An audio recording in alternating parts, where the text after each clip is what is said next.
নমস্কাৰ restaurant style যদি পনীৰ খাবলৈ মন গৈছে আৰু তাতে আকৌ যদি ল'ৰা ছোৱালীৰ ডিমাণ্ড তেতিয়াহ'লে আপুনি কেনেকৈ নবনোৱাকৈ থাকিব পাৰে নহয় জানো ইফালে কম সময় আছে ভাত খাবলৈ হ'লে সেইকাৰণে ভাবিলোঁ ফটাফট পনীৰ অকণমান বনাই দিওঁ এইটো তৰকাৰী বনাবলৈ বেছি সময় নালাগে বাকী বস্তুবোৰ ৰেডি থাকিলে হৈ যায় তাৰ কাৰণে মই কেৰাহীখন পাতি ল'লোঁ তাতে অকণমান বাটাৰ দিলোঁ আৰু পনীৰটো এনেকুৱাকৈ পিচকৈ কাটি লৈছোঁ মোৰ ছোৱালীজনীয়ে আকৌ পনীৰখিনি এনেকৈ কাটিলেহে বোলে পনীৰ খোৱা যেন লাগে বেলেগ ষ্টাইলত কাটিলে তাই ভাল নাপায় পনীৰখিনি অকণমান গৰম কৰি কাঢ়ি থলোঁ আৰু সেইখন কেৰাহীতে মই বিলাহী কেইপিচ দি দিলোঁ লগতে পিঁয়াজ দুটা কাটি থৈছিলোঁ পিঁয়াজ দুটাও দি দিছোঁ যদি ঘৰত থাকে কাজু 4-5টামান দি দিব যিহেতু ফটকৈ পনীৰ খোৱাৰ প্লেনিংটো হ'ল গতিকে কাজু ঘৰত নাছিল সেইকাৰণে কাজু দিয়া নহ'ল তাৰ ওপৰতে গোটা জিৰা 2 চামুচমান দি দিব আৰু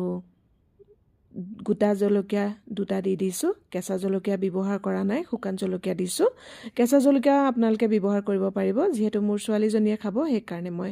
দিয়া নাই আৰু নহৰু আদা ইয়াৰ ওপৰতে দি অলপমান দেৰি ছফ্ট হোৱালৈকে মই সিজাই থাকিম আৰু এই গোটেইখিনি ঠাণ্ডা হোৱাৰ পাছত এটা মিক্সাৰ গ্ৰাইণ্ডাৰ বাতি লৈছোঁ তাতে লৈছোঁ আৰু 1 কাপ দৈ গাখীৰ দিছোঁ এই গোটেইখিনি এটা মই পেষ্ট বনাই ল'ম তাৰ ওপৰতে অকণমান ৰেড চিলি পাউডাৰ দিলোঁ আৰু হালধি এচামুচ দিছোঁ হালধি আৰু মই পিছত ব্যৱহাৰ নকৰোঁ সেইকাৰণে ইয়াতেই দি দিছোঁ পেষ্টটো বনাই লওঁ মানে কেৰাহীখন গৰম হ'বলৈ দিছিলোঁ তাতে বাটাৰ এডোখৰ দি দিলোঁ আৰু তাৰ ওপৰতে পেষ্টটো দি অকণমান ভাজিম আৰু এই পেষ্টটো যিমান ধুনীয়াকৈ ভাজিব সিমানেই পনীৰৰ তৰকাৰীখন খাবলৈ ধুনীয়া হ'ব কম জুইত এনেকৈ ভাজি থাকিব মছলাৰ কেঁচা গোন্ধ নোযোৱালৈকে যিহেতু বিলাহী নহৰু আদা পিঁয়াজ এইবোৰ আগতে এবাৰ ভাজিয়ে লৈছোঁ তথাপিতো এতিয়াও ভালকৈ ভাজি মই অলপমান নিমখ দিলোঁ জোখমতে তাৰ পাছত পানী দি দিম অকণমান যিহেতু পনীৰ বনাইছোঁ পনীৰত বেছি পানী দিলে বেয়া হয় অকণমান দিছোঁ তাৰ ওপৰতে ফ্ৰাই কৰি লোৱা এই পনীৰখিনি দি দিছোঁ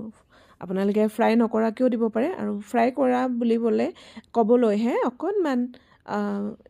জাষ্ট বাটাৰত মই গৰম কৰি লৈছোঁ পনীৰ কেইপিচ দেখি নিশ্চয় গমেই পাইছে আৰু এতিয়া গোটেইখিনি মিক্স আপ কৰি ভালদৰে 15-20 মিনিটমান মই কম জুইত সিজাম আৰু নমোৱাৰ আগে এয়া কচুৰি মেথি অকণমান দি দিছোঁ এইটোৱে একদম ধুনীয়া স্মেল এটা আনিব আৰু ৰেষ্টুৰাটো এনেকৈ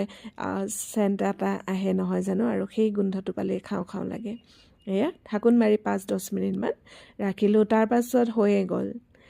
এয়া এতিয়া ধুনীয়াকৈ বাতি এটাত পৰিৱেশন কৰি লৈছোঁ আপোনালোকে এতিয়া এইখন চব্জি গৰম ভাতৰ লগতো খাব পাৰে নতুবা ফুলা লুচি বা শুকান ৰুটিৰ লগতো পৰিৱেশন কৰিব পাৰে